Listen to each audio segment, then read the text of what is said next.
North সিকিমে যাওয়ার পথে সবচেয়ে বড় ভুল হচ্ছে সব লাগেজ জিপের উপরে দিয়ে দিছিলাম।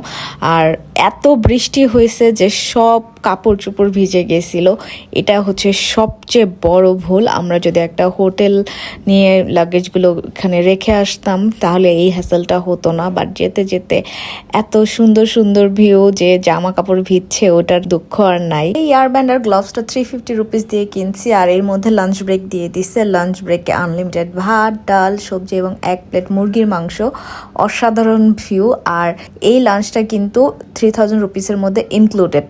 স্ট্রিট ডগগুলো এত বেশি সুন্দর আর এত সুন্দর ওয়েদারে 1 কাপ চা না হলেই না। এরই মধ্যে 7 ঘন্টা জার্নির পর আমরা লাচুং গ্রামে এসে পৌঁছাই। নেক্সট 4 বেলা এই ভাত, ডাল, সয়া আর মুরগি খেয়ে থাকতে হবে। এবং নর্থ সিকিমের মেইন অ্যাট্রাকশন হচ্ছে বরফ। কালকে যাব 0 পয়েন্টে এবং সকাল সকাল আমাদের রুমের অসাধারণ ভিউ থাকবে নেক্সট শর্টে।